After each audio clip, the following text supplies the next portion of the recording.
আজকের আলোচনার বিষয় হচ্ছে হ্যাপি কাপল, সুখী দম্পতি। স্বামী আর স্ত্রী কেমন করে একটা সুখী দাম্পত্য জীবন কোরআনের আলোকে, ইসলামের আলোকে গঠন করতে পারে, এ বিষয়ে কিছু কথা আজকের এই চমৎকার রজনীতে আমরা শুনবো ইনশাল্লাহ। পড়েন। আপনারা বিয়ে করছেন তো সবাই নাকি? হ্যাঁ, করো নাই? বিয়ে করে নাই কে কে দেখি? হায় হায়, চেয়ারম্যান সাহেব কই? এগুলোর বিয়ে করে দিয়ে এগুলোরে আপনার হাতে রেখে গেলাম। এই অবাকাগুলোরে মিলাই দিয়েন। বসেন। এই অবিবাহিতদের দুঃখ জ্বালা কেউ বুঝতে চায় না, ঠিক কিনা? বিয়ে করে ফেলবা। বিয়ে করতে নেয়ামত বাড়াই দেয় কে? দারিদ্রতা থাকলে ধনাঢ্যতা দিয়ে দেয় কে? সবাই চাকরি করে বিয়ে করতে চায়, ব্যবসা ভালো হলে বিয়ে করতে চায়, কিন্তু জানেই না ব্যবসায় ভালো হওয়ার আর চাকরি পাওয়ার মাধ্যম হচ্ছে আগে বিয়ে করা। আগে কি করা? স্বাধীনতার স্থপতি বঙ্গবন্ধু শেখ মুজিবুর রহমান 18 বছর বয়সে বিয়ে করছে। কত বছর বয়সে? এক বর্ণনায় দেখলাম 14, আরেক বর্ণনায় দেখলাম 18। কাজী নজরুল ইসলাম অল্প বয়সে বিয়ে করছে। মহাত্মা গান্ধী অল্প বছর বয়সে বিয়ে করছে। শেক্সপিয়ার ছোট থাকতে বিয়ে করে ফেলছে। তো এরা এই যে আগে বিয়ে করছে, এতে সফল হইতে কোনো সমস্যা হয়েছে? কথা বলেন না কেন? বঙ্গবন্ধু শেখ মুজিবুর রহমান উনি কি সফল রাষ্ট্রনায়ক নন? কাজী নজরুল ইসলাম সফল কবি নন? তো এদের আগে বিয়ে করা তো এদের সফলতা ঠেকায় রাখতে পারে নাই। এরা আগে বিয়ে করে সফল হয়েছে, কিন্তু আমরা সফল হয়ে তারপরে বিয়ের পেনিতে বসতে চাই, ঠিক কিনা? ঝামেলাটা এইখানে। এই জন্য ছেলের বাবা, মেয়ের বাবা, নীলফামারীতে যারা আছেন সবাইকে বলি, ছেলে মেয়ে প্রাপ্তবয়স্ক যদি হয়, ছেলের জন্য উপযুক্ত মেয়ে পাওয়া গেলে, ভালো মেয়ে পাওয়া গেলে দিনদার, আর মেয়ের জন্য ভালো পাত্র পাওয়া গেলে বিয়ে দিয়ে দিবেন। আর নিকাহ মিন সুন্নতি ফামান রাগিবা আন সুন্নতি ফালাইসা মিন। বিশ্বনবী বলেন, বিয়ে এটা আমার সুন্নাত, আর যে আমার সুন্নাতকে পছন্দ করে না সে আমার উম্মত দাবি করতে পারবে। আর ওয়ান মিন সুনানিল মুরসালিন, 4টা কাজ দুনিয়ার সব নবীরা করেছেন, এর মধ্যে একটা হচ্ছে বিয়ে। সুবহানাল্লাহ পড়বেন না? এজন্য বিয়ে করবেন সম্মানিত ভাইরা, বিয়েতে বরকত। যারা বিয়ে করে নাই তাদের ইমানের অর্ধেক অপূর্ণাঙ্গ। বিয়ে করলে ইমানটাকে পরিপূর্ণ করে দেয় কে? তো যারা হাত তুলছে এদেরকে আল্লাহ রূপবতী, গুণবতী, নেককার, ভদ্র স্ত্রী দিয়ে আল্লাহ ধন্য করুক। আমরা পড়ি আমিন। দেখছেন এখন গলার আওয়াজ বড় হয়ে গেছে, এখন মহা খুশি, বিয়ের কথা শুনলেই খুশি। তো আজকের আলোচনাটা যারা নিউ কাপল, নতুন বিয়ে করেছেন তাদের কাজে লাগবে, আর যারা তোমরা বিয়ে করনি তোমাদেরও কাজে লাগবে সামনে, আর মুরব্বী যারা এদেরও কাজে লাগবে। আপনারা আপনাদের অভিজ্ঞতার আলোকে এই আলোচনার কথাগুলো আপনাদের নাতি নাত করে এদেরকে শোনাবেন। তাহলে আজকের আলোচনার বিষয় হচ্ছে হ্যাপি কাপল, সুখী দম্পতি। সুখী দম্পতি, দম্পতি মানে হচ্ছে স্বামী আর স্ত্রী। স্বামী আর স্ত্রী বানায় যেজন মিস্ত্রি, সে বড় আজব কারিগর ও মনরে, সে বড় কঠিন কারিগর। স্বামী আর স্ত্রী এই সম্পর্কটা মিলিয়ে দিয়েছেন কে? কোথায় মিলিয়ে দিয়েছেন? জান্নাতে। আওয়াজ করে বলেন কোথায়? আমাদের আদি পিতা আদম আলাইহিস সালাম, আদি মাতা হাওয়া আলাইহিস সালাম, এরা হচ্ছেন পৃথিবীর প্রথম দম্পতি, the first couple in the world। পৃথিবীর সর্বপ্রথম দম্পতির নাম হচ্ছে আদম আর হাওয়া। জান্নাতে ওনাদের বিয়ে পড়াই দিয়েছিলেন কে? তার মানে বিয়ের সম্পর্কটা এটা জান্নাতি সম্পর্ক, এটা একটা চমৎকার সম্পর্ক। এজন্য এই দাম্পত্য জীবন আমাদের এই সামাজিক জীবনের প্রভাব অনেক বেশি। অনেক দম্পতি আমাদের কাছে বলে, হুজুর সুখ নাই, শান্তি নাই। স্ত্রী এসে বলে, হুজুর আমার হাজবেন্ড আমাকে পছন্দ করে না, পরকিয়া করে। এই পরকিয়ার ভাইরাস বাংলাদেশে আসরা নাই, নীলফামারীতে বোধহয় নাই, আপনাদেরও আছে? আচ্ছা। আবার অনেক হাজবেন্ড এসে বলে, আমার স্ত্রীর এই সমস্যা। তো এগুলো সমাজের সবচেয়ে বড় সমস্যা, ঘাতক ব্যাধির চেয়েও বড় ব্যাধি। এগুলো নিয়ে কেউ মুখ খোলে না, কথা বলে না, ফলে দাম্পত্য জীবনের কলহ এটা দুর্বিষহ হয়ে ওঠে। আজকের আলোচনার মধ্য দিয়ে আমরা জানবো স্বামী স্ত্রী কেমন করে একটা সুখী, সমৃদ্ধ, আনন্দময় দাম্পত্য জীবন লিড করতে পারে। এ বিষয়ে আমাদের জানার দরকার আছে না নেই? আচ্ছা, আপনারা শুনতেছেন? আপনাদের সকলের মনোযোগ কি আমার দিকে, না ডানে বায়ে তাকাচ্ছেন? এই দিকে এখনো থামতে পারে নাই, আপনি ধরে দিন পরে। এই বাম দিকে এখনো থামতে পারে নাই। আমার বলে যেতে সময় হয়ে আসতেছে, তোমরা ধাক্কাতে কি করবে? ধাক্কাতে কি করতে করতে দেখবো যে আমি দোয়া করে চলে যাচ্ছি, কিছু নিয়ে যেতে পারলাম না, তোমরা নিজেও শুনলা না, অন্যদেরকেও শুনতে দিলা না। না না, এরকম করেন না, চেয়ার দিয়ে করেন না, চেয়ার দিয়ে করেন না, রাখেন রাখেন রাখেন। আমি তো তোমাদেরকে হাত মেরে শান্ত হতে বললাম, এরপরে কথা কিসের করা? এভাবে আসলে আলোচনা করা যায় না। একজন আলোচক কোন একটা বিষয় নিয়ে যখন কথা শুরু করবে, ডানে বায়ে ধাক্কাধাক্কি, চিৎকার, বিশৃঙ্খলা আওয়াজ যখন আলোচকের কানে আসে, উনি কথার খেয়েই হারিয়ে ফেলে। এই যে আবার শুরু হয়েছে এখানে।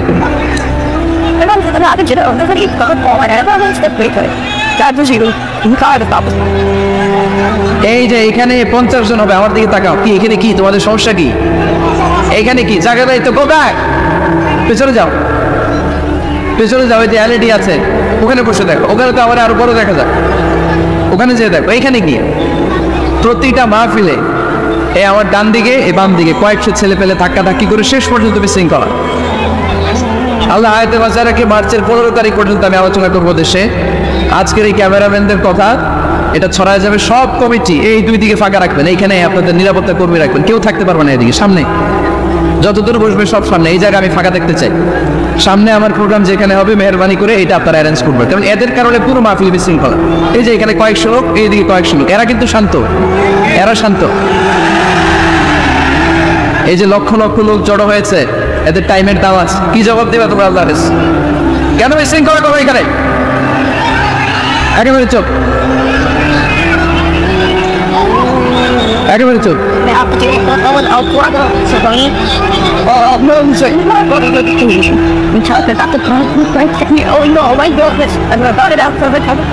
হ্যাঁ বসে যা, বসেন। ধাক্কাধাক্কি করতে আসছেন, বসেন, ধাক্কাধাক্কি করে বসেন।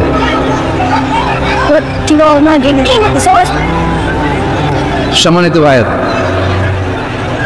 আমরা দাম্পত্য জীবনে সুখী হতে চাই। কোরআন সুন্নাহর আলো, স্বামী স্ত্রীর সম্পর্কটা এটা একটা মধুর সম্পর্ক, ঠিক কিনা? স্বামী স্ত্রীর সম্পর্কটা কেমন জানেন? স্বামী স্ত্রীর সম্পর্কটা হচ্ছে হাত আর চোখের মতো। হাত ব্যথা পেলে চোখ দিয়ে পানি ছড়ে, আবার চোখ দিয়ে পানি ছড়লে হাত সেই পানি মুছে দেয়, ঠিক কিনা?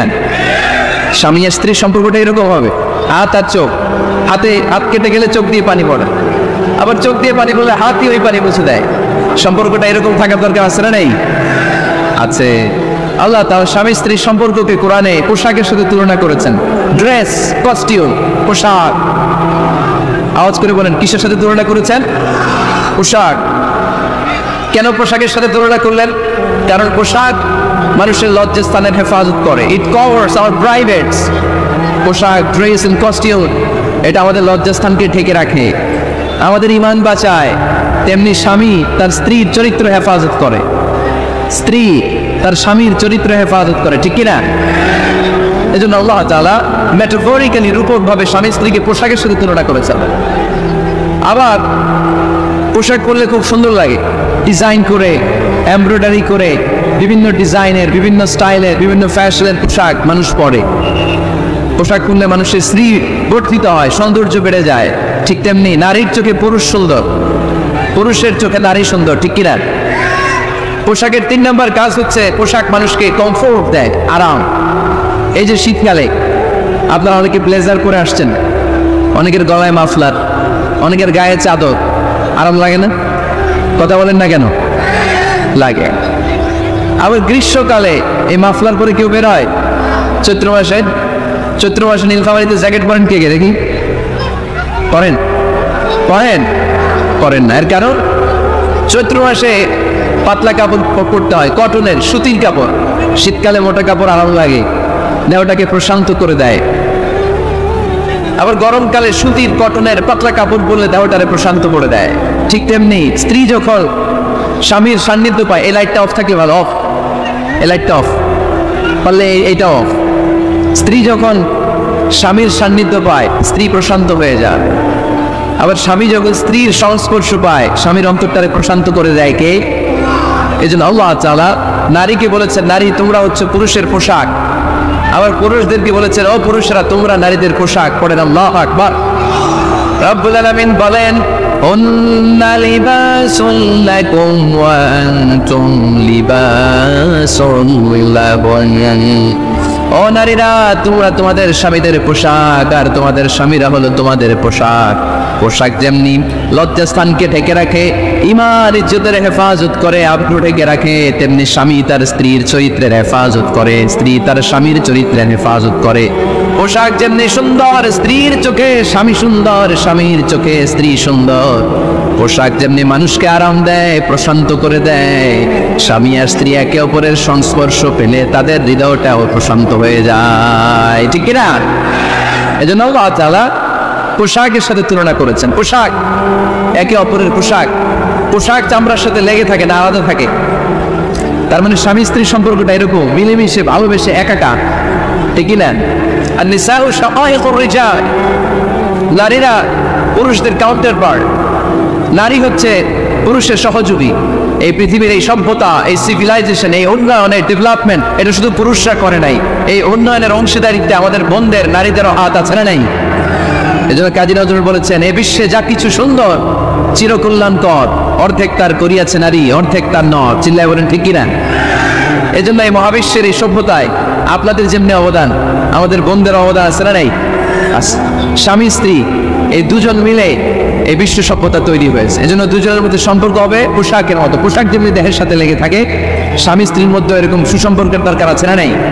আচ্ছা, আজকে আমরা জানার চেষ্টা করব কি করে স্বামী আর স্ত্রীর মধ্যে এই সুসম্পর্ক বাড়ানো যায়, ইনক্রিজ করা যায়। কি করে আমাদের মধ্যে মারামারি, কাটাকাটি, ঝগড়া, ডিভোর্স এই রেটটা কমানো যায়, এ ব্যাপারে আমাদের জানার দরকার আছে না নাই? ইসলামী শরিয়া স্বামী স্ত্রী প্রত্যেককে ইন্ডিভিজুয়ালি আলাদা আলাদা কিছু দায়িত্ব দিয়েছে। স্বামীকে কিছু দায়িত্ব দিয়েছে, আবার স্ত্রীকে কিছু দায়িত্ব দিয়েছে, আবার উভয়কে কিছু দায়িত্ব দিয়েছে। আমরা শুরুতে স্বামী স্ত্রীর উভয়কে আল্লাহ তাআলা কি দায়িত্ব দিয়েছে এটা জানবো।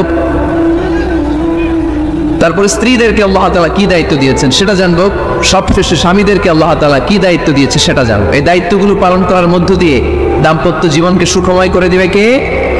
আল্লাহ। শুরুতে আমরা জানবো দ্য কালেকটিভ রেসপন্সিবিলিটি, যৌথ দায় দায়িত্ব কি আছে স্বামী আর স্ত্রীর, কেমন করে দাম্পত্য জীবনকে সুখময় শান্তিময় করতে হয়। একটা দাম্পত্য জীবন কলহমুক্ত করতে চাইলে, সুখময় করতে চাইলে সর্বপ্রথম স্বামী স্ত্রীর যেটা খেয়াল রাখতে হবে সেটা হচ্ছে স্বামী স্ত্রীর উভয়ের স্যাক্রিফাইসের মানসিকতা থাকা লাগবে। স্যাক্রিফাইস, আওয়াজ করে আমার সাথে সাথে বলেন স্যাক্রিফাইস। এই স্যাক্রিফাইস ছাড়া দাম্পত্য জীবন টিকবে? দুইজনে যদি ঝগড়া করে, দুইজনে যদি রেগে যায়, ঝামেলা আসে না নেই?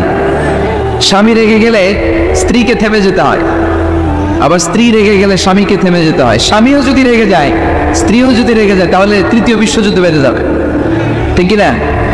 এই জন্য রেগে গেলেন তো হেরে গেলেন, রাগা যাবে না। স্বামী যদি রেগে যায়, স্ত্রী থেমে যেতে হবে। স্ত্রী যদি রেগে যায়, স্বামী থেমে যেত।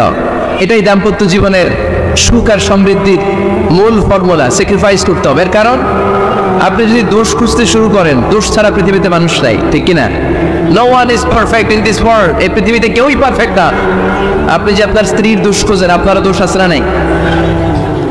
আবার ভাবি যদি আপনার খালি দোষ খোঁজে, ভাবিরও দোষ আছে না নাই? না, এজন্য দোষ খুঁজবেন না, স্যাক্রিফাইস করেন, একটু মানিয়ে নিন। দাম্পত্য জীবনটা এরকমই, একটু ছাড় দিতে হয়, একটু মানিয়ে নিতে হয়। দাম্পত্য জীবনে কখনো মন খারাপ, কখনো মন ভালো, কখনো রোদ, কখনো বৃষ্টি, এই নিয়েই দাম্পত্য জীবন, ঠিক কিনা? তাহলে দাম্পত্য জীবনে যদি আমরা সুখ পেতে চাই, সকল নবদম্পতিকে বলবো একটু ছাড় দেওয়ার মানসিকতা বিল্ড আপ করেন। একটু মানিয়ে নেন, একটু মানিয়ে নেন, একটু ছাড় দেন, একটু মিলেমিশে চলেন। এই স্যাক্রিফাইস আমাদের জীবনটারে, আমাদের দাম্পত্য জীবনটাকে একটা জান্নাতি দাম্পত্য জীবন বানাই দিবে, ঠিক কিনা? দাম্পত্য জীবনকে সুখী করার 2 নম্বর ফর্মুলা হচ্ছে ঝগড়া করা যাবে না। আপনারা ঝগড়া করেন নাকি? হ্যাঁ, বউয়ের সাথে ঝগড়া করেন না এরকম বিবাহিত পুরুষ কে কে আছেন দেখি এখানে? হাত তুলছে নাকি? বিশ্বাস হয় আপনাদের? হ্যাঁ, অনেক ঝগড়া। হ্যাঁ, আচ্ছা, মেয়েরা বেশি করে? না না, এই মহিলা প্যান্ডেল আছে এদিকে, এদেরকে জিজ্ঞেস করলে বলবে সব দোষ আপনাদের, আর আপনারা দোষ দিচ্ছেন এদের। তো ঝগড়া করবেন না মেহরবানি করে, সম্মানিত ভাইরা, ঝগড়া করবে। কারণ এই ঝগড়া থেকে, সামান্য ঝগড়া থেকে অনেক সময় বিচ্ছেদের দিকে চলে যায় সম্পর্ক। ছোট্ট ঝগড়া থেকে যেতে যেতে ঝগড়া বাড়তে বাড়তে ডিভোর্সের দিকে গড়া, এরকম আছে না? নাই না। সামান্য ঝগড়া যদি বেঁধে যায়, শয়তান এটার মধ্যে বাতাস দেয়, এটারে বাড়াতে বাড়াতে শয়তান অনেক বড় করে। ইমানদারদের পরিবার ভেঙে গেলে শয়তান খুশি, আর ইমানদারদের পরিবার টিকে থাকলে আমরা আল্লাহ খুশি। আমরা কার খুশি চাই? জোরে বলতে হবে, খুশি চাই কার? শয়তান সবসময় চায় ইমানদারদের ফ্যামিলি ভেঙে দিতে। Always he tries his level best to break down the relationship of a moving family. একজন ইমানদারের ফ্যামিলি কি করে ব্রেক ডাউন করে দেয়া যায়? যেন ঝগড়াই করবো না আমরা। আপনি ঝগড়া করলে ভাবি যেন ঠান্ডা থাকে, ভাবি ঝগড়া শুরু করলে আপনি ঠান্ডা থাকবেন। ঝগড়া করা যাবে না, কিন্তু ঝগড়া হয়ে যায় ফ্যামিলিতে, এটাকে চেক দিতে হবে। ঝগড়া নিয়ে অনেক মজার মজার গল্প আছে। একটা গল্প দিয়ে আজকে শুরু করি। এক লোক মাহফিল শেষ করে 11টার দিকে বাসায় ফিরেছে। তো বাসায় ঢুকার আগে তার ওয়াইফকে ফোন দিয়েছে। ফোন দিয়ে বলতেছে, এই মাহফিল শেষ, আমি কিন্তু বাসায় চলে আসতেছি, শুরু করার আগে তাড়াতাড়ি দরজাটা খুলো। তো স্ত্রী আবার রাতের খাবার স্বামীকে ছাড়া খায় না। তো স্ত্রী দরজা খুলে দাঁড়ায় আছে, স্বামী বেচারা আসছে। আসার পরে স্ত্রী কি বলতেছে, এই শুরু করার আগে রাতের খাবার দিয়ে দাও, খেয়ে নি। তো স্বামী ওয়াশরুম থেকে ফ্রেশ ট্রেশ হয়ে আসছে, স্ত্রী বেচারিও ডাইনিং টেবিলে খাবার দিয়েছে। এবার স্বামীও খেতে বসেছে, স্ত্রীও খেতে বসেছে। স্বামী আবার বলতে আরম্ভ করছে, শুরু করার আগে ফ্যানটা ছাড়া, খুব গরম লাগতেছে। এবার তো স্ত্রী রেগে মেগে আসলেন, কি আসার পর থেকে শুরু করার আগে, শুরু করার আগে, শুরু করার আগে, কি শুরু করার আগে? স্বামী বলতেছে, এই তো শুরু হয়ে গেল, এই শুরু হয়ে গেল। মানে কি ঝগড়া? নীলফামারীর ভাইয়েরা, এটা শুরু করা যাবে না। শুরু করবেন আপনারা, ঝগড়া করবেন। আমাদের ফ্যামিলিগুলো থেকে ঝগড়াকে আজকে থেকে আমরা নো বলে দিলাম। মানে না, ঝগড়াকে কি বললাম? সবাই বলতে পারেন না, আওয়াজ করে বলেন, ঝগড়াকে আমরা কি বলবো? নো, ঝগড়া করা যাবে। শয়তান ঝগড়া বাঁধাতে খুব উস্তাদ। সহিহ মুসলিমের হাদিস, ইন্না ইবলিসা ইয়াদাউ আরশাহু আলাল মা সুম্মা ইয়াবআসু সারায়াহু। ইবলিস তার সিংহাসন গেড়েছে সাগরের উপরে।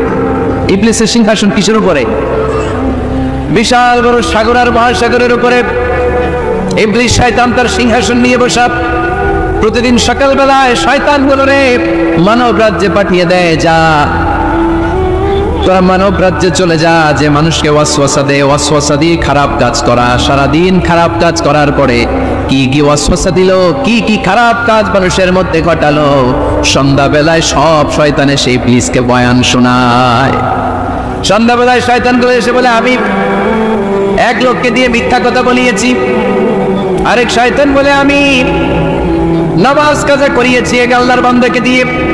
আরেকজন বলে, আমি ওজনে কম দিয়েছি। আরেকজন বলে, আমি সুদের ব্যবসার মধ্যে টাকা লাগানোর ব্যবস্থা করে দিয়েছি। এক একজন এক একটা ওয়াসওয়াসা দিয়ে আল্লাহর মুমিন বান্দাদেরকে ধোঁকা দিয়েছে।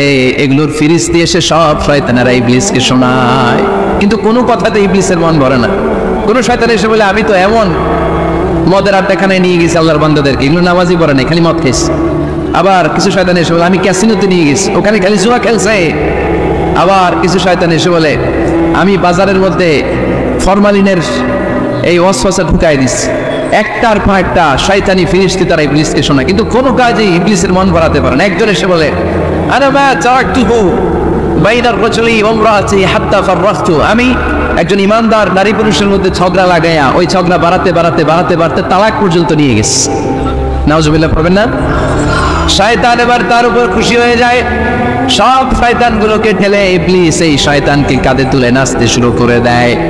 কারণ মুমিন বান্দার সংসার যদি ভেঙে যায় শয়তান খুশি হয়ে যায়, আর মুমিন বান্দার সংসার টিকে থাকলে খুশি হয়ে যায় কে?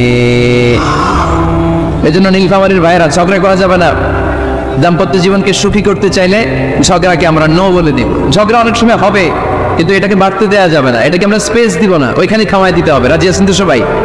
আল্লাহ রাসূল সাল্লাল্লাহু আলাইহি ওয়াসাল্লামের ফ্যামিলিতেও ঝগড়া হতো। আম্মা জান আয়েশা রাদিয়াল্লাহু তাআলা আনহার সাথে আল্লাহ রাসূল সাল্লাল্লাহু আলাইহি ওয়াসাল্লামের ঝগড়া হতো, হাদিসে পাওয়া যায়, কিন্তু এগুলো ছিল মধুর ঝগড়া, সুন্দর ঝগড়া। সুবহানাল্লাহ পড়েন। আল্লাহর হাবিব বলেন, ইয়া আয়েশা ইন্নী লা আ'লামু ইযা কুনতি আন্নী রাদিয়া ওয়া ইযা কুনতি আলাইয়া গাদবা। ও আয়েশা, তুমি কখন আমার উপর রেগে থাকো সেটাও আমি বুঝি, আবার কখন খুশি থাকো সেটাও বুঝি। আম্মা যারা এসে বললেন, ইয়া রাসূলুল্লাহ, ইয়া হাবিবাল্লাহ, কেমন করে আপনি বোঝেন যে আমি আপনার উপর রেগে আছি, আবার কেমন করে আপনি বোঝেন আমি আপনার উপর সন্তুষ্ট আছি? বিশ্বনবী বললেন, আয়েশা, তুমি যখন আমার উপরে খুশি থাকো, আমার উপর যখন তুমি রাজি থাকো, তখন তুমি দোয়ার সময় এইভাবে দোয়া করো, ওয়া রব্বি মুহাম্মদ, মুহাম্মাদের রব, আপনি আমাদের সব গুনাহগুলো মাফ করে দেন। আর যখন তুমি আমার উপর রেগে থাকো, তখন তুমি আমার নামটা মুখ দিয়ে উচ্চারণ করো না, আয়েশা, তখন তুমি দোয়ার সময় বলতে থাকো, রব্বি ইব্রাহিম, ইব্রাহিমের রব, আপনি আমাদের সব গুনাহগুলো মাফ করে দেন। যখন তুমি খুশি তখন আমার নামটা মুখে নাও, যখন তুমি আমার উপর রেগে থাকো তখন তুমি আমার নামটা মুখে নিতে চাও না। আম্মা যারা এসে বললেন, ইয়া রাসূলুল্লাহ, ইয়া হাবিবাল্লাহ, মা হাজরু ইল্লা ইসমাক, আমি শুধু আমার মুখ থেকে আপনার নামটারে সরায় রাখি, আমার হৃদয় থেকে কোনদিন আপনারে সরাতে পারি না। লা হাজরু ইল্লা ইসমাক, আমি তো শুধু মুখ থেকে আপনার নামটারে বাদ দিই, আমার হৃদয় থেকে তো আপনারে বাদ দিতে পারি না। আমার হৃদয় পুরোটা জুড়ে শুধু আপনি আর আপনি, চিল্লায় পড়েন আল্লাহু আকবার। তার মানে আম্মা জান আয়েশাও আল্লাহ রাসূল সাল্লাল্লাহু আলাইহি ওয়াসাল্লামের উপর রেগে থাকতেন, মাঝে মাঝে বিশ্বনবী মাঝে মাঝে রাগ করতেন। একবার খুব বেশি রাগারাগি হয়ে গেল, অনেক ঝগড়া হয়ে গেল। এবার আল্লাহ রাসূল সাল্লাল্লাহু আলাইহি ওয়াসাল্লাম খেয়াল করলেন না, এত ঝগড়া তো করা ঠিক হবে না। তখন আল্লাহর হাবিব সাল্লাল্লাহু আলাইহি ওয়াসাল্লাম বললেন, আয়েশা, চলো মিটমাট করি। কি করি? হ্যাঁ, মিউচুয়াল করি না, মিটমাট। এই যে ঝগড়া লাগলে আবার যে মিলায় দেয়, এটা কি বলেন আপনারা নীলফামারীতে? মিটমাট। আল্লাহ হাবিব সাল্লাল্লাহু আলাইহি ওয়াসাল্লাম বলেন, আয়েশা, চলো আমরা মিটমাট করি, আমরা ঝগড়া না করি। আমাদের আয়েশা বললেন, ঠিক আছে, চলেন মিটমাট করি। বিশ্বনবী বললেন, ঠিক আছে, একজনকে নিয়ে আসি যে দুজনের মাঝে মিটমাট করাই দিবে। কারে নিয়ে আন? ওমরে ফারুককে নিয়ে আসি। আমাদের আয়েশা বলে, না, ওমরের মেজাজ গরম, আমার ভয় লাগে। সুবহানাল্লাহ বলবেন না? বিশ্বনবী বললেন, তাহলে তোমার আব্বারে নিয়ে আসি। কই নিয়ে আসেন, আব্বারে খুব ভালো লাগে। বিশ্বনবী বললেন, ঠিক আছে, তোমার কথাই রইল, ওমরকে ডাকবো না, তোমার আব্বা আবু বকরকে নিয়ে আসবো। বিশ্বনবী মিটমাট করার জন্য সাইয়েদনা আবু বকর রাদিয়াল্লাহু তাআলা আনহুকে ডেকে নিয়ে আসলেন। সাইয়েদনা আবু বকর রাদিয়াল্লাহু তাআলা ঘরে ঢুকলেন। বিশ্বনবী বললেন, আয়েশা, আমার আর তোমার মাঝে কি নিয়ে ঝগড়া হয়েছে? কথাটা কি তুমি বলবা নাকি আমি বলবো? আম্মা জান আয়েশা বলেন, আপনিই বলেন, তুমি মিথ্যা বললেন না, যা ঘটছে ওইটাই বললেন। ওলা তাকুলিল্লাহ হাক্কান, যেটা সত্য এটাই বলবেন, অন্য কিছু বলবেন না। আবু বকর রাদিয়াল্লাহু তাআলা তো শুনে রেগে মেগে আগুন। কি এত বড় সাহস, বিশ্বনবীর সামনে দাঁড়িয়ে তুমি এভাবে কথা বলো? এই আদব শিক্ষা দিয়েছি তোমাকে আমি। রেগে গেলেন। বিশ্বনবী কি সত্য ছাড়া মিথ্যা কিছু বলবেন? রেগে মেগে চিৎকার করে মেয়ের গালের মধ্যে দিলেন এক চপেটাঘাত। এক থাপ্পড় খেয়ে আম্মা জান আয়েশা উল্টায় পড়লেন। আবার মারার জন্য সাইয়েদনা আবু বকর রাগে গড়গড় করছিলেন, মেয়েরে আবার মারার জন্য উদ্যত হলেন। বিশ্বনবী অবস্থা ভয়ঙ্কর দেখে সাইয়েদনা আবু বকরের সামনে দুই হাত মেলে এইভাবে দাঁড়িয়ে গেলেন। বিশ্বনবীকে যখন আবু বকর রাদিয়াল্লাহু তাআলা আনহু দাঁড়াতে দেখলেন, সাইয়েদনা আবু বকর মুহূর্তের মধ্যে থেমে গেলেন। সুবহানাল্লাহ পড়া। সাইয়েদনা আবু বকর রাদিয়াল্লাহু তাআলা আনহু ঘর থেকে বের হয়ে গেলেন। এবার বিশ্বনবী আম্মা জান আয়েশার কাছে যেয়ে বলেন, ও আয়েশা, দেখো, আমি তোমার মাইট থেকে বাঁচাইলাম। আমি না থাকলে তোমার বাবা তোমার আসে শেষ করে ফেলতো, ঠিক কি না? আমি বাঁচাইছি তোমারে। ইয়া আয়েশা, কাইফা রাআইতিনি আন খুসতুকি মিনার রাজুল, দেখছো আয়েশা কেমনে বাঁচাইলাম তোমারে? আজকে আমি না থাকলে এমন পিটতে দিতে তোমার বাবা, একেবারে খবর হয়ে যেত। আম্মা জান আয়েশা লজ্জায় পড়ে গেলেন, হেসে দিলেন। বিশ্বনবীও হেসে দিলেন। সুবহানাল্লাহ পড়েন। দুইজনের এই হাসির আওয়াজ ঘরের বাইরে থেকে সাইয়েদনা আবু বকর শুনতে পেলেন। উনি শুনে তো অবাক, কিরে, এত তৃতীয় বিশ্বযুদ্ধ, এখন আবার হাসে। ঘরে ঢুকলেন। ঘরে ঢুকার পরে আবু বকর রাদিয়াল্লাহু তাআলা আনহু বিশ্বনবীরে বলেন, ইয়া রাসূলুল্লাহ, আশরিকানি ফি সিলমিকুমা কামা আশরাকতুমানি ফি হারবিকুমা। হে আল্লাহর রাসূল, আপনারা ঝগড়া লাগলে, আপনারা দুইজন ঝগড়া লাগলে মিটমাট করার জন্য আমারে যেমনি ডাকেন, আপনারা যখন সুখ আনন্দ আর হাসাহাসিতে ব্যস্ত থাকেন, ওই হাসির সময়গুলোতে শেয়ার করার জন্য তখনও আমার একটু ডাইকেন পড়েন। সুবহানাল্লাহ। ও নবী, শুধু ঝগড়ার সময় ডাইকেন না, শুধু মিলায় দেওয়ার জন্য ডাকবেন না। আপনাদের মধ্যে যখন সুখকর আনন্দময় হাসাহাসির মুহূর্তগুলো কাটে, ওই মুহূর্তগুলোতেও আমাকে এনে আপনারা শেয়ার করে দিয়েন। পড়েন সুবহানাল্লাহ। মুসনাদে আহমদ ইবনে হাম্বলের হাদিস। এই হাদিস প্রমাণ করে আল্লাহ রাসূল সাল্লাল্লাহু আলাইহি ওয়াসাল্লাম ঘরে ঝগড়া হতো স্ত্রীদের সাথে, তবে মধুর ঝগড়া, শিক্ষণীয় ঝগড়া, আওয়াজ করে বলতে হবে, ঠিক কি না? এজন্য ঝগড়া হবে, কিন্তু ঝগড়াকে বাড়তে দেওয়া যাবে। তাহলে দাম্পত্য জীবন সুখময় করতে চাইলে 1 নম্বরে স্যাক্রিফাইস, 2 নম্বরে ঝগড়াকে আমরা কি বলে দিছি আজকে? ভুলে গেছি। ঝগড়াকে কি বলবো? নো। তাসলিমা নামে একটি মেয়ে হারিয়ে গেছে। ওসি সাহেব বলেছেন পিছনে পুলিশের কাছে যদি পাঠিয়ে দিতে পারেন ভালো হয়। ছোট্ট মেয়ে দেখলে জিজ্ঞেস করবেন তোমার নাম কি, যদি বলে তাসলিমা 6 বছর বয়স, ওকে পাঠিয়ে দেবেন। 3 নাম্বার, দাম্পত্য জীবন সুখময় করতে চাইলে দাম্পত্য জীবনের কোনো গোপন কথা কারোর সাথে শেয়ার করা যাবে না। এটা কবিরা গুনাহ, এটাকে হারাম বলে ঘোষণা দিয়েছে কে? এটাকে বিষ্ণু বলেছেন আযমুল আমানা। স্বামী স্ত্রীর মধ্যে যে অন্তরঙ্গ মুহূর্ত কাটে, এই মুহূর্তগুলোর কথা কারোর সাথে শেয়ার করা যাবে? নীলফামারীর যুবক ভাইরা চিল্লায় বলে এগুলো শেয়ার করা যাবে? বিষ্ণু বললেন খবরদার, এটা আযমুল আমানা। স্বামীর সবকিছু স্ত্রীর কাছে আমানত, স্ত্রীর সবকিছু স্বামীর কাছে আমানত। আবার বিষ্ণু বলেছেন যারা স্বামী স্ত্রীর গোপন দাম্পত্য জীবনের কথা অন্যের কাছে শেয়ার করে দেয় তারা হলো আশারুন নাস, পৃথিবীর মধ্যে সবচাইতে নিকৃষ্ট মানুষ। এরা নিকৃষ্ট, এদের চাইতে নিকৃষ্ট আর কেউ হতে পারে না। উলাইকা কাল আনআম বাল হুম আদাম। এরা পশুর চাইতেও নিকৃষ্ট, যারা স্বামী স্ত্রীর প্রাইভেট কথা, পার্সোনাল কথা মানুষের কাছে বলে বেড়ায়। আর সিবাহু হারাম, এই গোপনীয় সব কথাগুলোকে অন্যের কাছে প্রকাশ করা হারাম করেছে কে? চিল্লায় বলতে হবে কে? তাহলে খবরদার, নিজেদের দাম্পত্য জীবনের কোনো কিছু অন্যের সাথে শেয়ার করবে না। আমাদের বোনরা অনেক সময় একসাথে বসলে পেটের কথা, পিঠের কথা সব বলে ফেলায়, আছে না নাই? না বোনেরা, সব শেয়ার করলেও আপনাদের দাম্পত্য জীবনের কোনো কথা কখনো কারোর সাথে শেয়ার করতে পারবেন না। 4 নম্বর ফর্মুলা হচ্ছে অহেতুক সন্দেহ পরিহার করতে হবে। অনেক স্ত্রী আছে স্বামীর খালি সন্দেহ করে, আছে না নাই? নীলফামারীতে এই সমস্যা নাই, আছে? এই যে বক্তব্য বয়স, আছে না নাই? আছে, খালি সন্দেহ করে। এই তুমি ওদিকে তাকালে কেন, ওই বেটির দিকে তাকালে কেন, এই তোমার মোবাইল দাও, কারে ফোন দিলা দেখি, এই ফেসবুকের পাসওয়ার্ড দাও দেখি কি করছে, দেখি মেসেঞ্জারে কার সাথে চ্যাটিং করছে, আছে না নাই? এই যে অহেতুক সন্দেহ আপনার ফ্যামিলিতে জাহান্নামের টুকরা বানিয়ে দিবে। আবার অনেক স্বামী আছে স্ত্রীকে খালি সন্দেহ করে, এদিকে তাকালে সন্দেহ করে, ওদিকে তাকালে সন্দেহ করে, বাসায় থাকলেও সন্দেহ, বাইরে গেলেও সন্দেহ, এরকম আছে না নাই? না, অহেতুক সন্দেহ এটা পরিহার করবেন। এই সন্দেহ খুব খারাপ জিনিস। আমি ব্যক্তিগতভাবে অনেক কেস এরকম হ্যান্ডেল করেছি। এসে বলে হুজুর খালি সন্দেহ করে, এটা একটা রোগ, এটা কি আপনার ফ্যামিলিটারে শেষ করে দেয়। এই জন্য অহেতুক সন্দেহ পরিহার করবেন। হ্যাঁ, সত্যি যদি বড় কি আর কোনো ঘটনা ঘটে থাকে ওটা নিয়ে বসেন, ফেস টু ফেস কথা বলেন, ফ্যামিলি মিটিং করেন, সরাসরি সেটেল করার চেষ্টা করেন। কিন্তু অহেতুক সন্দেহ একটা রোগ, এই রোগ থেকে আল্লাহ তুমি দাম্পত্য জীবনকে বাঁচাও, আমরা আওয়াজ করে পড়বো আমিন। 5 নাম্বার, স্বামী স্ত্রী একে অপরকে আল্লাহর বিধান স্মরণ করায় দিবে। স্বামী যদি ফজরের সময় ঘুমায় থাকে স্ত্রী ডেকে দেওয়ার দরকার আছে না নেই? আবার স্ত্রী যদি ঘুমায় থাকে স্বামীর ডেকে দেওয়ার দরকার আছে না নেই?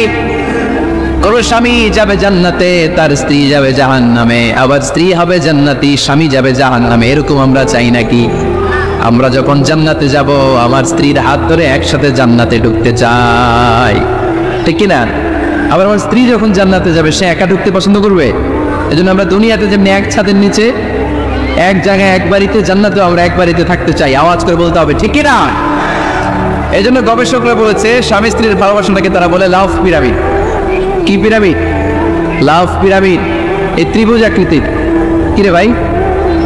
আচ্ছা, লাভ পিরামিড ত্রিভুজ আকৃতির, ট্রায়াঙ্গেল। আপনারা ত্রিভুজ চিনেন? কথা কয় না। ত্রিভুজের কয় কোণা? কয় কোণা? 3 কোণা। এই যে এরকম, তাই না? এই জন্য স্বামী স্ত্রীর ভালোবাসাটাকে বলে লাভ পিরামিড। উপরে তো সমস্যার মতো না, উপরে থাকে আল্লাহ আর ডানে স্বামী বায়ে স্ত্রী, এই 2 কোণায় স্বামী স্ত্রী, আর উপরের কোণায় আল্লাহ।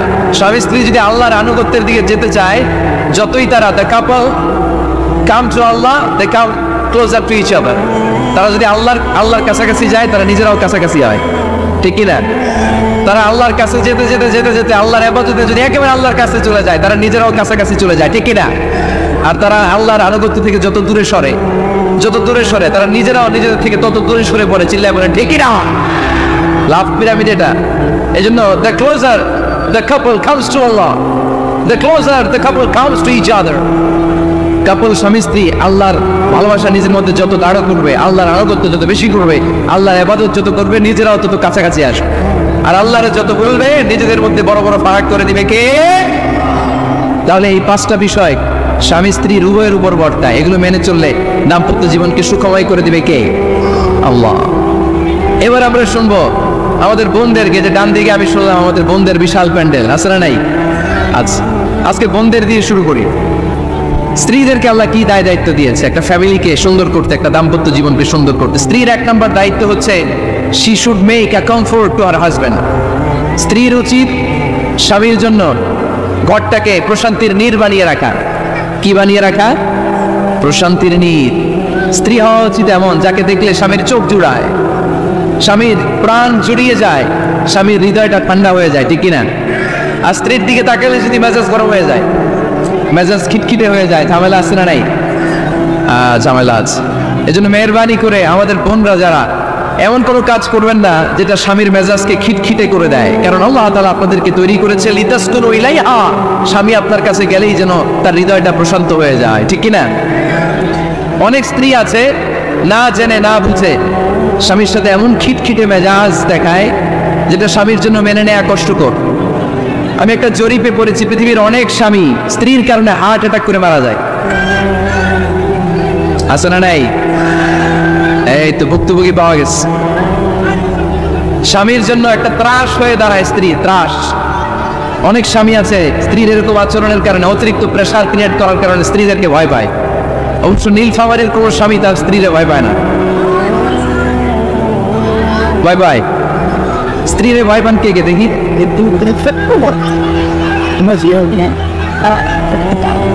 ভয় পান আপনারা? ভয় পান? হ্যাঁ,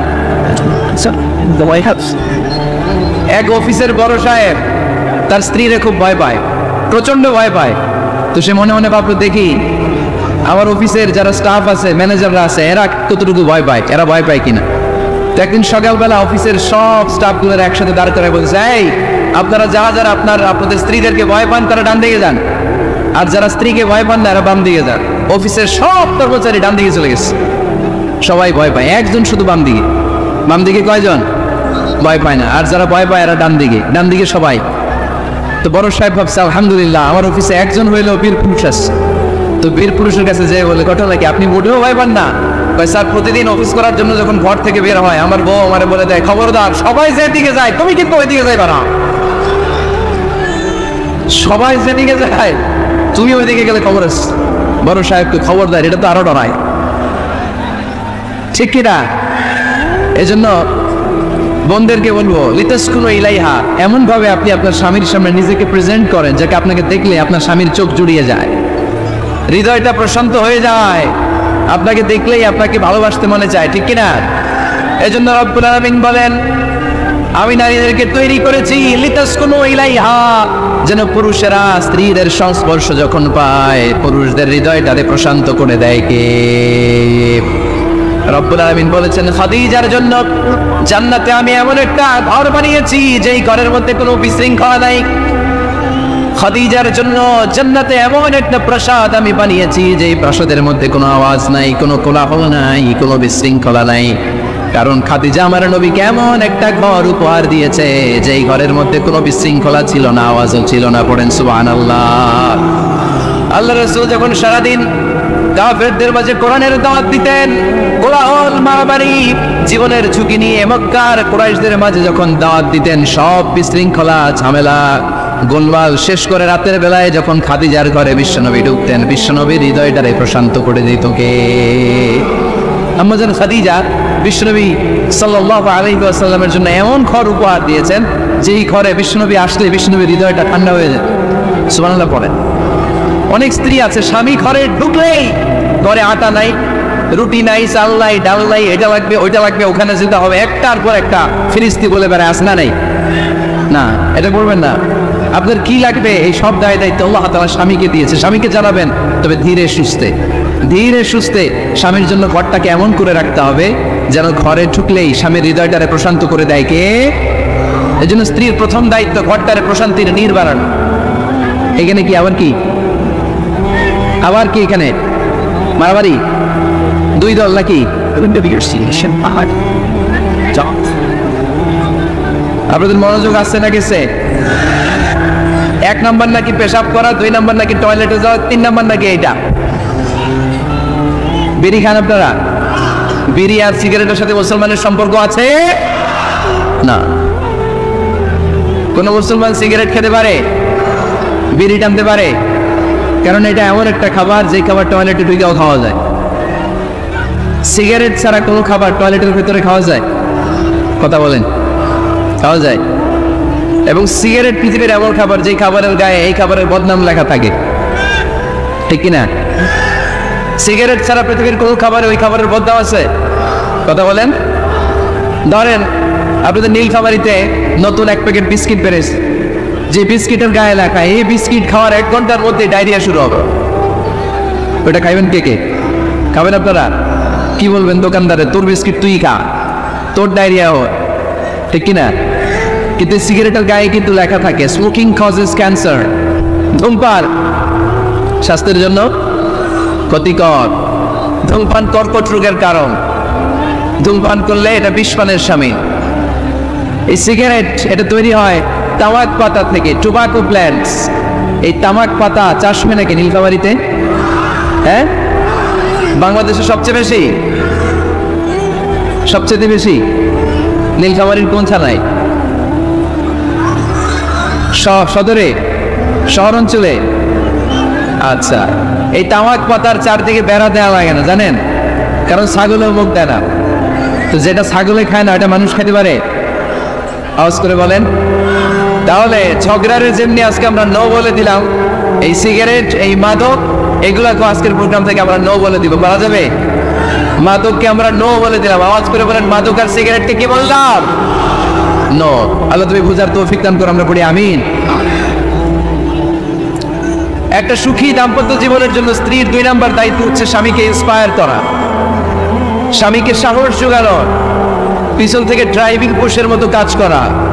কারণ স্বামীকে যখন স্ত্রী সাহস যোগায়, স্বামীর সাহস বেড়ে যায়, ঠিক কিনা? আল্লাহর হাবিব সাল্লাল্লাহু আলাইহি ওয়াসাল্লামের কাছে কোরআনের আয়াত নাযিল হলো, ইকরা বিসমি রাব্বিকাল্লাযী খালাক খালাকাল ইনসানা মিন আলাক ইকরা ওয়া রাব্বুকাল আকরাম আল্লাযী আল্লামা বিল কলম আল্লামাল ইনসানা মা লাম ইয়ালাম। পড়েন আল্লাহু আকবার।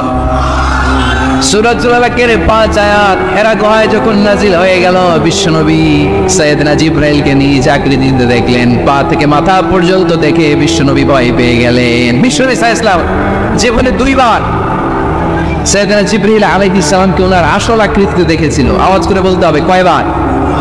এক হচ্ছে মেরাজ রজনীতে সিদরাতুল মুনতাহায়, 2 হচ্ছে প্রথম যখন কোরআনের আয়াত নাজিল হয়, বিষ্ণু সাল্লাল্লাহু আলাইহি ওয়াসাল্লাম দেখলেন বিশাল একজন ব্যক্তি, পাটা হচ্ছে হেরা গুহায় আর মাথাটা হচ্ছে আকাশের উপরে, এই বিশাল একটা লোক। সে কোরআনের 5 আয়াত নিয়ে এসেছে সূরাতুল আলাক, আর বলতে শুরু করেছে, ইয়া মুহাম্মদ ইকরা, আপনি পড়ুন, আপনি পড়ুন, আপনি পড়ুন।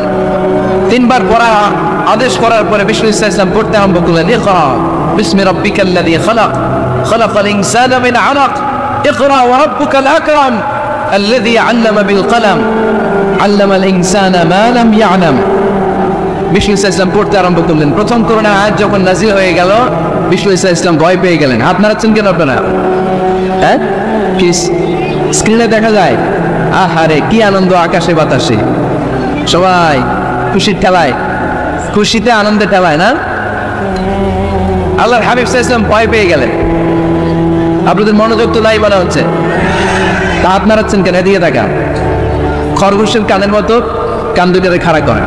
কোরআনের আয়াত যখন নাজিল হলো, আল্লাহ রাসূল সাল্লাল্লাহু আলাইহি ওয়াসাল্লাম ভয় পেয়ে গেলেন। বিষ্ণু সাল্লাল্লাহু আলাইহি ওয়াসাল্লামের হৃদয় কাঁপতে আরম্ভ করল। কোরআনের 5 আয়াত নিয়ে হেরা গুহা থেকে বিশ্বনবী আম্মা জান খাদিজাতুল কুবরা রাদিয়াল্লাহু তাআলা আনহার কাছে চলে আসলেন। এসে ডেকে বললেন, খাদিজা জাম্মিলুনি জাম্মিলুনি, কম্বল দিয়ে তুমি আমারে চাপা দাও, আমার ভয় লাগছে, মনে হয় আমি বাঁচব না। আম্মা জান খাদিজা বললেন, কি হয়েছে আপনার? বিশ্বনবী বললেন, বিশাল বড় একটা লোক কোরআনের 5 আয়াত নিয়ে এসেছে। ওই লোকের পা হেরা গুহার মধ্যে, মাথাটা আকাশের উপরে, এত বিশাল সত্তা, বিশাল কোনো মানুষ জীবনে আমি দেখি নাই। এসে সে পরিচয় দিয়েছে সে নাকি জিবরাইল ফেরেশতা। বিশ্বনবী বললেন, মনে হয় আমি বাঁচব না, আমার জ্বর চলে এসেছে, আমার হৃদয়ের মধ্যে কাঁপুনি শুরু হয়েছে, তুমি আমারে কম্বল দিয়ে চাপা দাও। আম্মা জান খাদিজা বললেন, ও নবী ভয় পাবেন না, আমার আল্লাহ কোনোদিন আপনারে অপমান করবেন না। সুবহানাল্লাহ। ওয়াল্লাহি ওয়াল্লাহি লা ইউখজিকা আল্লাহু আবাদা। নবী গো, আল্লাহ আপনার অপমান করবেন না, কারণ আপনার মধ্যে এমন এমন ভালো ভালো গুণ আছে, এই গুণাবলীগুলি যে মানুষের মধ্যে থাকে তাকে আমার রব কোনোদিন অপমান করতে পারে না। চিল্লায় বলেন ঠিক কিনা? নবী হে, ইন্নাকা লা তাসিলুর রাহিমা, আপনি আত্মীয়তার সম্পর্ক বজায় রাখেন। ও নবী, তাসদুকুল হাদিসা, সব সময় আপনি সত্য কথা বলেন। ওয়া তাহমিলুল কাল্লা, আপনি মানুষের বোঝা টেনে দেন। ওয়া তাকসিবুল মা'দুমা, যার উপার্জন করার কেউ নাই, নিজে গায়ে খেটে আপনি তারে উপার্জন করে দেন। ওয়া তুঈনু আলা নাওয়াইবিল হক, সত্য যেখানে বিপন্ন সেখানে আপনি সাহসী সৈনিকের মতো দাঁড়িয়ে যান। সুবহানাল্লাহ। নবী হ্যাঁ, আপনি ভয় পাবেন না, কারণ আপনি এমন অসাধারণ ব্যক্তিত্ব, এমন জনকল্যাণমূলক কাজের আঞ্জাম আপনি দেন, এরকম লোককে আমরা কখনো অপমান করতে পারে?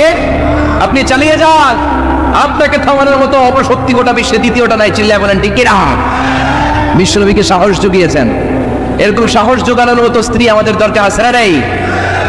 বিশ্বনবী সারাদিন বাইরে যখন কাফির মুশরিকদের অত্যাচার অনাচার সহ্য করে ঘরে আসতেন, আম্মা জান আয়েশা এমন সাহসিকতার বাণী শোনাতেন, এমন মোটিভেশন শোনাতেন, এমন ইন্সপায়ারেশন দিতেন, বিশ্বনবী সারাদিনের সব দুঃখ কষ্ট ভুলে গিয়ে এর পরের দিনের দাওয়াতি কাজের জন্য নতুন করে এনার্জি ফিরে পেতেন। চিল্লায় পড়েন আল্লাহু আকবার। এজন্য স্ত্রীর 2 নম্বর কাজ হচ্ছে স্বামীকে সাহস জোগানো। 2 নম্বর কাজ কি? স্বামীকে সাহস জোগানো, স্বামীকে সাপোর্ট দেয়া। স্ত্রীর 3 নম্বর কাজ হচ্ছে স্বামীর ডাকে সাড়া দেয়া। কি দেয়া? স্বামী যদি স্ত্রীর সঙ্গ পেতে চায়, স্ত্রীর ওই ডাকে সাড়া দিতে হবে। রাতের বেলা স্বামী যদি স্ত্রীর সঙ্গ চায় আর স্ত্রী যদি সঙ্গ না দিয়ে চলে যায়, ফজর পর্যন্ত স্ত্রীর উপর আল্লাহর ফেরেশতারা লানত দিতে থাকে। চিল্লায় পড়েন নাউযুবিল্লাহ। তবে হ্যাঁ, ভ্যালিড যদি কোনো কজ থাকে, ভ্যালিড কজ, অসুস্থতা, অন্যান্য কমপ্লেক্সিটি যদি থাকে সেটা ভিন্ন ব্যাপার, কিন্তু ইগোর কারণে, ইগো, মেজাজ দেখিয়ে, রাগ দেখিয়ে কোনো বোন যদি স্বামীর আহ্বানে সাড়া না দিয়ে মুখ ফিরিয়ে চলে যায়, ফজর পর্যন্ত আল্লাহর ফেরেশতারা ওই মহিলার উপর লানত দিতে থাকে। আওয়াজ করে পড়তে হবে না আউযুবিল্লাহ। আবার বিশ্বনবী বলেছেন, খবরদার, রমজান ছাড়া কোনো নফল রোজা কোনো স্ত্রী যদি রাখতে চায়, নফল রোজা রাখার আগে স্বামীর কাছ থেকে যেন সে অনুমতি নিয়ে নেয়। নফল রোজা, আওয়াজ করে বলেন কি রোজা? ফরজ রোজা না। দিনের বেলা যেহেতু রোজা রাখতে হয়, কোনো নারী, কোনো যুবতী নারী, বয়স্ক নারীদের কথা ভিন্ন, কোনো যুবতী নারী যদি নফল রোজা রাখতে চায়, সে তার স্বামীর পারমিশন নেবে, কারণ হয়তো স্বামী দিনের বেলা স্ত্রীর সঙ্গ চেতে পারে, ঠিক কিনা? এই জন্য স্বামীর কাছ থেকে পারমিশনের দরকার আছে না নেই? এরপরে 4 নম্বর দায়িত্ব নিজের লজ্জাস্থানের হেফাজত করা। فالصالحات قانتات حافظات للغيب بما حفظ الله। আল্লাহ নেককার স্ত্রীদের বর্ণনা যখন কালামুল্লাহ মাজিদে দিয়েছেন, আল্লাহ বলেছেন নেককার নারীদের প্রথম গুণ, তারা সব সময় তাদের স্বামীদের আনুগত্য করে। 2 নাম্বার, তারা তাদের নিজের লজ্জাস্থানের হেফাজত করে। 4টা কাজ কোন নারী যদি দুনিয়াতে করে, 4টা, আওয়াজ করে বলতে হবে কয়টা?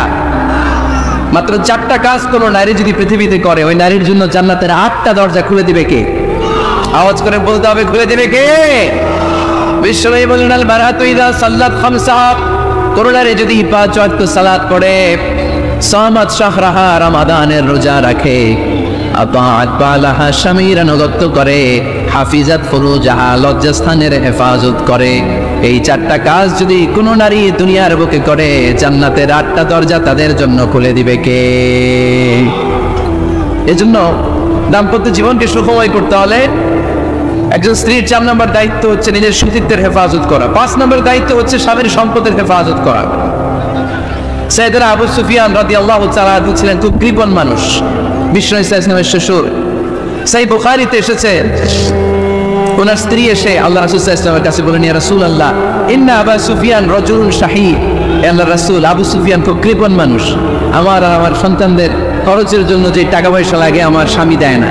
এখন আমার স্বামীর অনুমতি ছাড়া সিন্ধুক থেকে টাকা নেয় আমার জন্য জায়েজ কিনা? আল্লাহর হাবিব বললেন, হ্যাঁ, স্বামী যদি কৃপণ হয় তাহলে ফ্যামিলির খরচের জন্য যতটুকু দরকার অতটুকু নিতে পারবা, ওইটারে ক্ষমা করে দিবে কে? আমাদের অনেকের মধ্যে অনেক কৃপণ লোক আছে না নাই? এইখানে নাই মাশাআল্লাহ। এই কৃপণ লোক যদি থাকে, আপনার অনুমতি ছাড়াও ভাবি আপনার পকেট থেকে টাকা নিতে পারবে। আজকে সব গোমর ফাঁস করে দিলাম। কৃপণ যারা, তাদের পারমিশন ছাড়া পকেট থেকে, আলমারি থেকে টাকা নিয়ে যতটুকু দরকার ফ্যামিলির ততটুকু খরচ করা যাবে, অতিরিক্ত খরচ করা যাবে না। 6 নম্বর দায়িত্ব হচ্ছে ছেলে মেয়েদেরকে দেখাশোনা করা, ছেলে মেয়েদেরকে বুকের দুধ খাওয়ান। অনেক মা আছে ছেলে মেয়েদেরকে বুকের দুধ খাওয়াতে চায় না, আছে না নাই? হ্যাঁ, ডানু খাওয়ায়, ডানু। আর কি খাওয়ায়? হ্যাঁ, মিল্ক ভিটা, আর লিডো, নেসলে, সিরিলাক, আর হ্যাঁ বায়োমিক। মাশাআল্লাহ, অনেক নাম জানেন তো আপনারা। তো মেডিকেয়ার, তো এই বুকের দুধ খাওয়াতে চায় না অনেক মায়েরা। মায়েরা যারা আছেন প্যান্ডেলে, আপনার বুকের দুধের মধ্যে বাচ্চাদের জন্য আল্লাহ রাব্বুল আলামিন ন্যাচারাল ভ্যাকসিন দিয়ে দিয়েছেন। চিল্লায় পড়েন সুবহানাল্লাহ। ন্যাচারাল, প্রাকৃতিক টিকা, বাচ্চার জীবনের প্রথম টিকাটা, সন্তানের জীবনের নবজাতক শিশুর প্রথম টিকাটা আল্লাহ তাআলা মায়ের বুকের শাল দুধের ভেতরে দিয়ে দিয়েছেন। সুবহানাল্লাহ পড়েন। টিকাগুলো তো বাজার থেকে কিনতে হয়, প্রথম টিকাটা আল্লাহ ফ্রি দিয়ে দিয়েছে। সুবহানাল্লাহ পড়বেন না?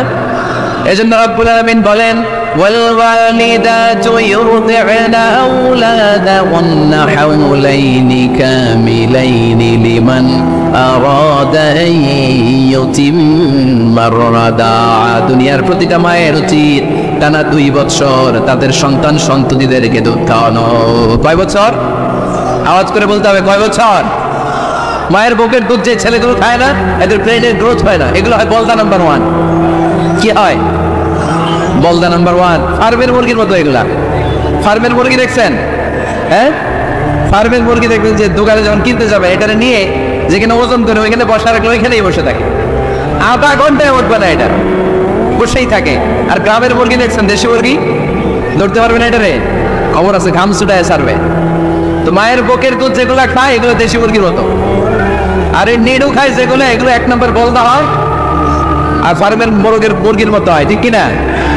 উদাহরণটা দিলাম এই জন্য, আপনার সন্তানের ভবিষ্যতের কথা বোঝানোর জন্য উদাহরণটা দিয়েছে। বুকের দুধ খাওয়াবেন, এর মধ্যে আল্লাহ তাআলা এমন নিউট্রিশন, পুষ্টিগুণ দিয়ে মায়ের বুকের দুধকে আল্লাহ তাআলা সমৃদ্ধ করেছে। বাচ্চার ব্রেইনের গ্রোথ হয়, বাচ্চার হাড্ডিগুলো খুব শক্ত হয়, সে ইনফিরিয়রিটি কমপ্লেক্সে ভোগে না, হীনমন্যতায় ভোগে না, জীবনের যেখানেই যাবে সেখানেই সে হবে সফল। চিল্লায় বলেন ঠিক কিনা? অনেক মা আছে বুকের দুধ খাওয়াতে চায় না, ডানু খাওয়ায়, নিডো খাওয়ায়, আবার নিজেদের কাজের জন্য ব্যস্ত, ছেলে মেয়েদেরকে সময় দেয় না, আছে না নাই? নারীরা চাকরি করতে পারবে, হেজাব করে নিজেকে পর্দার মধ্যে রেখে শিক্ষকতা করতে পারবে, ডাক্তারি করতে পারবে, সব পেশায় তারা যেতে পারবে, নিজেদেরকে পর্দার মধ্যে রেখে হেজাব সব জায়গায় যেতে পারবে। কিন্তু সন্তানদেরকেও দেখাশোনার দরকার, আছে না নাই? অনেক মায়েরা নিজেরা থাকে চাকরিতে আর ছেলে মেয়েদেরকে দিয়ে রাখে কাজের মেয়ের কাছে, আছে না নাই? মনে রাখবেন, আপনি যদি অফিসে চাকরিতে ব্যস্ত থাকেন আর ছেলে মেয়ে যদি কাজের মেয়ের কাছে মানুষ হয়, তাহলে ছেলে মেয়ে আপনার আচরণ পাবে না, সে কাজের মেয়ের বুয়ার আচরণ পেয়ে পেয়ে বড় হবে। চিল্লায় বলেন ঠিক কিনা? এক একটা নারীকে আল্লাহ তাআলা এক একটা ফ্যামিলির ম্যানেজিং ডাইরেক্টর বানিয়ে দিয়েছে। এই women is an MD of a family. একজন নারী একটা ফ্যামিলির ম্যানেজিং ডাইরেক্টর। এখানে অনেক কাজ আছে মিয়া। এখানে তার ফুড ম্যানেজমেন্ট এনশিওর করতে হয়, এখানে অনেক ডিপ্লোমেসি জানা লাগে। একজন নারীকে ফ্যামিলিতে টিকে থাকতে হলে কূটনীতি লাগে, শাশুড়ির সাথে বউয়ের ঝগড়া আছে না নাই, ম্যানেজ করতে হয়। একান্নবর্তী ফ্যামিলি হলে স্বামীর ভাই বোন এদের মন মানিয়ে চলতে হয়, পুরো ঘরটাকে হ্যান্ডেল করতে হয়। এখানে আছে ফুড ম্যানেজমেন্ট, এখানে আছে ক্লিনিং ম্যানেজমেন্ট, এখানে আছে ডিপ্লোমেসি। পুরো ঘরের মধ্যে তো বিশাল একটা অফিস। এই কাজ ফেলে দিয়ে মহিলারা বাইরে ঘুরে বেড়ায় না, ফ্যামিলি সামলান। আপনি যদি কর্মঠ হন তাহলে আপনার ফ্যামিলির মধ্যে বরকত দিয়ে এটাকে সমৃদ্ধ করে দিবে কে? তাহলে সুখী দাম্পত্য জীবনের 6 নম্বর ফর্মুলা হচ্ছে ছেলে মেয়েদেরকে সময় দেয়া। ছেলে মেয়েদেরকে সময় দেন। Spending money, spending time is more important than spending money for children. ছেলে মেয়েদের জন্য টাকা ব্যয় করার চেয়ে ছেলে মেয়েদের সাথে সময় ব্যয় করা বেশি গুরুত্বপূর্ণ। ঠিক কিনা? এমন অনেক ফ্যামিলি আছে আমি দেখেছি যে বাবাও চাকরিজীবী, মাও চাকরিজীবী, আছে না নাই? হয় ডে কেয়ারে না কাজের বুয়ার কাছে মানুষ হইতেছে। বাবা মারা যখন সকালে অফিসের জন্য বের হয় তখনও ছেলে মেয়ে ঘুমায়, আবার রাতে যখন মিটিং সিটিং সব শেষ করে ঘরে আসে তখনও ছেলে মেয়েগুলো ঘুমায়। শুক্রবার ছাড়া বাবা মার ছেলে মেয়েদের দেখা নাই। এরকম ফ্যামিলি আছে না নাই? ঢাকাতে পারিবারিক এই ক্রাইসিস, এই সংকটগুলো আমরা প্রায়ই শুনি। আপনাদের নীলফামারীতে আলহামদুলিল্লাহ এগুলো নাই, তাই না? আল্লাহ তুমি আমাদের ফ্যামিলিগুলোরে বরকতময় কর, আমাদের ফ্যামিলিদের জন্য আমরা জান্নাতি ইমেজ উপভোগ করতে পারি, তুমি তৌফিক দান করো। আওয়াজ করে পড়বো আমিন। 7 নম্বর দায়িত্ব, বিশ্বনবী বলেছেন খবরদার, স্বামী পছন্দ করে না এমন কোন লোককে স্ত্রী যেন ঘরে অ্যালাউ না করে। স্বামী পছন্দ করে না এমন কোন লোককে আপনার স্ত্রী ঘরে অ্যালাউ করতে পারবে? আমার বোনেরা খবরদার, আপনার স্বামীর পারমিশন ছাড়া, আপনার স্বামী পছন্দ করে না এরকম কোনো লোককে আপনার ঘরে আপনি অ্যালাউ করতে পারবেন না। 8 নাম্বার, স্বামীকে আর্থিকভাবে সহযোগিতা করা। যদি স্ত্রী ধনী হয়, আমরা সব এক করে ফেলছি, আসলে ইসলামের দৃষ্টিতে স্বামীর ব্যালেন্স আলাদা, স্ত্রীর ব্যালেন্স আলাদা। স্বামীর যাকাত আলাদা, স্ত্রীর যাকাত আলাদা, ঠিক কিনা? স্ত্রী ধনী হতে পারে, স্ত্রীর আলাদা সম্পদ থাকতে পারে। যদি স্ত্রীর সম্পদ থাকে, স্ত্রীর উচিত তার সম্পদ দিয়ে তার স্বামীকে এস্টাবলিশ হতে, স্বাবলম্বী হতে সহায়তা করা। যদিও এটা আল্লাহ তাআলা আবশ্যক করে দেন নাই, কারণ আর্থিক ফিনান্সিয়াল সব কাজগুলোকে স্বামীর উপরে খরচ করেছে কে? ফিনান্সিয়ালি 1 টাকা খরচ করা, 1 টাকাও দায় ভার নেয়া কোনো স্ত্রীর উপরে আল্লাহ আবশ্যক করে নাই। তারপরেও স্ত্রী যদি ধনী হয়, স্ত্রীর যদি জায়গা জমি থাকে, সম্পদ থাকে, তাহলে স্ত্রীর উচিত তার স্বামীকে স্বাবলম্বী হতে সহযোগিতা করা, ঠিক কিনা? আমরা মডেল হিসেবে আম্মা জান খাদিজা রাদিয়াল্লাহু তাআলা আনহার জীবনের দিকে যদি তাকাই, তাহলে দেখবো উনি অনেক মহিয়সী গরিয়সী একজন ব্যবসায়ী দাঁড়িয়েছিলেন। আম্মা জান খাদিজা রাদিয়াল্লাহু তাআলা আনহা ওনার ব্যবসায় স্টাফ হয়ে বিশ্বনবী ওনার সাথে পরিচিত হলেন। বিশ্বনবী আমানতদারিতায় মুগ্ধ হয়ে আম্মা জান খাদিজা বিশ্বনবীরে বিয়ের প্রস্তাব দিলেন। আম্মা জান খাদিজা রাদিয়াল্লাহু তাআলা আনহার সাথে বিশ্বনবীর যখন বিয়ে হয়ে যায়, বিয়ের পরে আম্মা জান খাদিজা বলেন, ও বিশ্বনবী, আমার যত সম্পদ আছে, আমার ব্যবসায়ের যত মালামাল আছে, যত সম্পদ আছে, সব আমি আপনার পায়ের সামনে এনে রেখে দিলাম। আপনি দিয়ে দিলাম, সব সম্পদ আপনার আমি দিয়ে দিলাম। আপনি ইচ্ছে মতো মানুষকে দান করতে পারেন, খরচ করতে পারেন, দাওয়াতি কাজে, নবমুসলিমদেরকে আজাদ করার কাজে আপনি ব্যয় করতে পারেন। আওয়াজ করে পড়েন আল্লাহু আকবার। আম্মা জান খাদিজাকে যদি আমরা মডেল হিসেবে ধরি, তাহলে প্রতিটা বোনের উচিত তাদের যদি অর্থ গড়ি থাকে, সম্পদ থাকে, স্বামীকে স্বাবলম্বী হতে ওই সম্পদ দিয়ে সাহায্য করার দরকার আছে না নাই? কথা বলেন না কেন? 9 নাম্বার, স্ত্রীর দায়িত্ব দাম্পত্য জীবনকে সুখময় করতে নিজেকে স্বামীর সামনে বিউটিফাই করে উপস্থাপন করা। ওই যে ঠিক আসছে, নিজেদের পক্ষে আসলে ঠিক নিজেকে বিউটিফাই করে, মেকআপ করে স্বামীর সামনে উপস্থাপন করা। রাগ করবেন না আমার বোনেরা, আমি আপনাদেরকে খুব ভালোবাসি এবং বোনরাও আমাকে খুব ভালোবাসে। আমার একটা পেজ আছে আমার নামে এই ফেসবুকে, মিজানুর রহমান আজহারী। এই পেজে প্রতিদিন শত শত প্রশ্ন আসে। এই প্রশ্নের বেশিরভাগ প্রশ্ন আমাদের বোনদের। অনেক বোনরা বলে, হুজুর আপনার ওয়াজ আমরা শুনি, কারণ আপনি আমাদেরকে খুব সম্মান দিয়ে কথা বলেন। আলহামদুলিল্লাহ, আমি আমার বোনদেরকে ভালোবাসি, মাদেরকে ভালোবাসি। আমি আমার মা বোনদেরকে বলবো, আপনারা নিজেদেরকে গুছিয়ে সাজিয়ে স্বামীর সামনে উপস্থাপন করেন। অনেক বোনেরা আছে বাইরে যাওয়ার সময় পার্লারিং করে, মেকআপ করে, সুন্দর জামা কাপড় পরে বাইরে যায়, আর স্বামীর সামনে আসলে ফুয়ার মতো থাকে। আসলে নেই, স্বামীর সামনে পচা জামা, ছিঁড়া জামা, চুলের মধ্যে নাই সুগন্ধি, নিজেকে গুছিয়ে রাখে না, সামলে রাখে না, কাজের বুয়ার মতো নিজেকে উপস্থাপন করে স্বামীর সামনে। আর বাইরে গেলে মেকআপ করে, পার্লারিং করে যায়। হওয়া দরকার ছিল উল্টা, বাইরে আপনি সাদা সিধা ভাবে যাবেন, বোরকা দিয়ে নিজেকে ঢেকে যাবেন। বাইরে যাওয়ার সময় কোনো নারী পারফিউম ইউজ করে যেতে পারবে না। নারীরা যত পারফিউম ইউজ করতে বলেছে আপনার বেডরুমে, আপনার স্বামীর সামনে, ঠিক কিনা? স্বামীর সামনে পারফিউম ইউজ করেন, নিজেকে উজাড় করে সাজান স্বামীর জন্য। এই প্রতিটা সাজুগুজুতে সওয়াব আছে না নাই? ইসলাম কতটা চেক এন্ড ব্যালেন্স, কতটা ভারসাম্যপূর্ণ জীবন ব্যবস্থা। খবরদার, নারীরা ডিওডোরেন্ট ইউজ করে বাইরে যেতে পারবে, যেটা সে তার আর্ম পেতে ইউজ করে, কিন্তু ছাজানো পারফিউম বোরকার উপর দিয়ে মেরে কোনো নারী বাইরে যেতে পারবে? কথা বলেন। সুনানে নাসাইর হাদিস, আল্লাহর হাবিব বলেন, আইয়ুবা ইমরাতিন ইস্তা'জারাত নাফসাহা ফামাররাত আলা কওমিন লিয়াজিদু রিহাহা ফানিয়াজানিয়া। কোন নারী যদি তার জামার উপর দিয়ে পারফিউম মেখে পুরুষ লোকের দৃষ্টি আকর্ষণের জন্য ঘরের বাইরে বের হয়, যতটা পুরুষ তার চেহারার দিকে লোক দৃষ্টি নিয়ে তাকাবে, ততটা পুরুষের সাথে জিনার গুনায় মহিলার আমলনামায় তুলে দিবে কে? পারফিউম মেখে যদি কোনো নারী বের হয় এই উদ্দেশ্যে যে ছেলেরা আমাদের প্রতি আকৃষ্ট হবে, যতটা ছেলে তার দিকে তাকাবে, প্রত্যেকটা ছেলের সাথে জিনার গুনাহ আল্লাহ তাআলা এমনি তার আমলনামায় তুলে দিবে। নাউজুবিল্লাহ পড়েন।